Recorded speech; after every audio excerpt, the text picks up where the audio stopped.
میری بیوی ایک عام سی گھریلو عورت تھی۔ مجھے وہ پسند نہیں تھی، جبکہ اس کی بہن تو بہت پڑھی لکھی اور خوبصورت تھی۔ میری سالی بھی مجھے پسند کرتی تھی۔ ایک دن جب بیوی چھت پہ کپڑے سکھانے گئی تو میں نے اسے چھت سے دھکا دے دیا۔ بیوی کا انتقال ہو گیا۔ اس کے انتقال کے کچھ دن بعد میں نے سالی سے نکاح کا فیصلہ کیا اور گھر والوں کو راضی کر کے ہم نکاح کرنے لگے جب اچانک گھر کا دروازہ کھلا۔ ڈھیر سارے پولیس آفیسر گھر کے اندر آئے اور ان کے درمیان اسسٹنٹ کمشنر آئی۔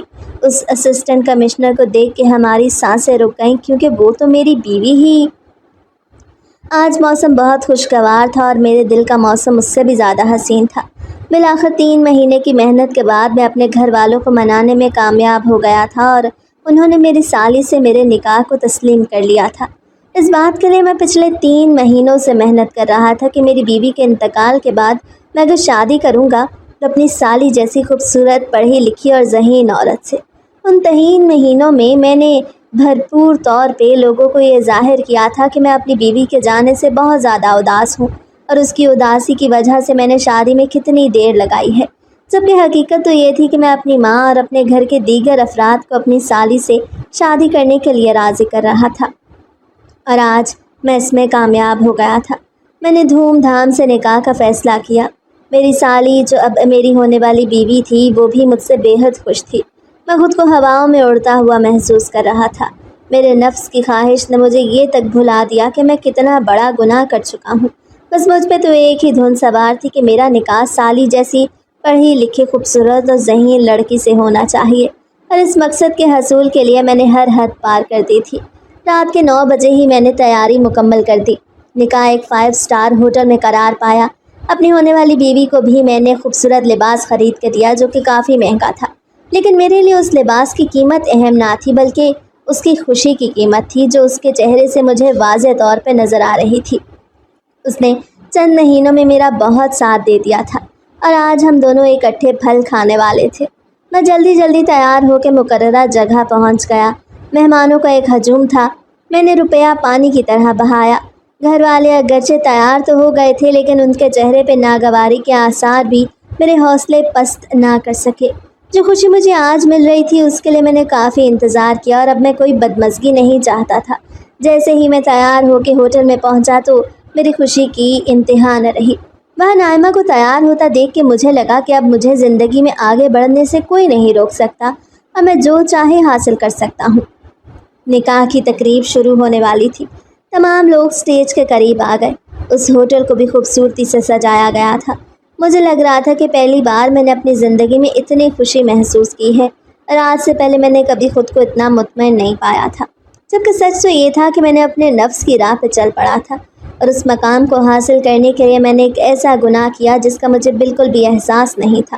میں اپنے ذہن سے تمام سوچوں کو آزاد کرتے ہوئے نکاح خواہ کے سامنے بیٹھ چکا تھا۔ نکاح خواہ مجھ سے ایجاب و قبول کے لیے اجازت لینے ہی لگا کہ اچانک سے ایک شور مچ اٹھا، اور ہوٹل کی انتظامیہ بھاگ کے مجھے اپنی طرف آتے ہوئے دکھائی دی تھی۔ میں ایک دم سے چوکنا ہو گیا، اور میں نے پھٹی نگاہوں سے نائمہ کی طرف دیکھا۔ یہ سب کیا ہو رہا ہے حمزہ؟ نائمہ نے مجھ سے پوچھا تو میں نے کندھے اچکایا اور اپنی جگہ سے کھڑا ہو گیا۔ ایک دم سے ساری خوشی ملیا میٹ ہو گئی اور سب کچھ خاک میں مل گیا۔ جیسے ہی ہوٹل کی انتظامیہ بھاگ کے میرے قریب آئی تو میں نے بےتابی سے ان سے اس بدمزگی کی وجہ پوچھی اور ان پہ چلایا۔ تبھی انہوں نے انگلی سے ہوٹل کے بیرونی دروازے کی طرف اشارہ کیا، جہاں پولیس کے کئی افسر مجھے اپنی طرف آتے ہوئے دکھائی دیے تھے۔ میں اپنی جگہ پتھر کا ہو گیا۔ بہت سے پولیس آفیسر میری طرف بڑھے تھے۔ نائمہ نے میرا ہاتھ پکڑ لیا اور میں اسے تسلی بھی نہیں دے سکا، کیونکہ جو کچھ میں سوچ رہا تھا اگر وہ سچ ہو گیا تو پھر تو میری زندگی برباد ہونے والی تھی۔ پولیس آفیسر نے مجھے میرے اریسٹ وارنٹ دکھایا اور میرا منہ کھلے گا کھلا رہ گیا۔ یہ آپ کیا کہہ رہے ہیں؟ آپ کے پاس میرے اریسٹ وارنٹ کیوں ہے؟ میں نے ایسا کیا گناہ کر دیا ہے جو آپ میری شادی کی تقریب کو خراب کرنے کے لیے آ چکے ہیں؟ میں دبے غصے میں چلایا، لیکن پولیس آفیسر نے میری ایک بھی نہ سنی اور میرے ہاتھوں میں ہتھکڑیاں پہنائیں۔ میں نے بھرپور احتجاج کیا۔ یہ سب کچھ میڈم کے حکم پہ ہو رہا ہے۔ میڈم؟ کون سی میڈم؟ میں نے انتہائی ناگواری سے پولیس آفیسر کی طرف دیکھ کے کہا تو اسے سامنے اشارہ کیا، جہاں سے 2 محافظوں کی قید میں ایک ادا سے ایک عورت چلتی ہوئی آ رہی تھی، اور میرے اوپر کا سانس اوپر اور نیچے کا نیچے ہی رہ گیا تھا۔